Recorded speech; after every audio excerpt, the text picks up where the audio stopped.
So we've got some breaking news just coming into us here. A judge in Delaware is formally dismissing the tax charges against President Biden's son, Hunter. Now, what does this mean? It means the special counsel can now file new charges in a different district. Remember, this is after that plea deal between the president's son and federal prosecutors basically fell apart. Tom Winter is joining us now. And just to sort of gut check and plain English it, Tom, two things we love here on the show. This was pretty much the expected move. This is not a surprise, but it is significant because of what it lets the special counsel do now. Not only was it the expected move, Hallie, but it was the move that prosecutors had to make. The very first thing they have to prove at trial is that there's some sort of a nexus to the jurisdiction that they plan on, that they are bringing the charges in.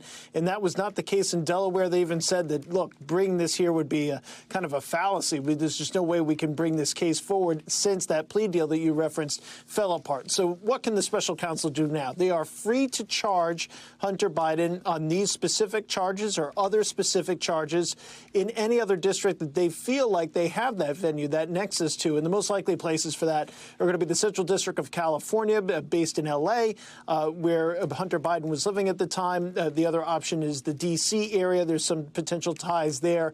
And so they have a decision to make, really, in the coming couple of months as to whether or not they want to bring these tax charges. Separate are that pretrial diversion agreement and the idea of a potential gun charge.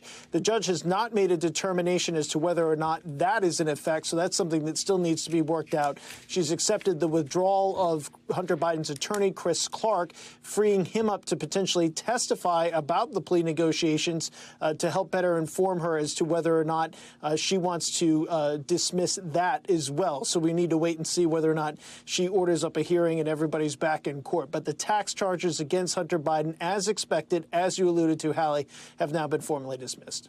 Tom Winter, thank you very much. Appreciate it.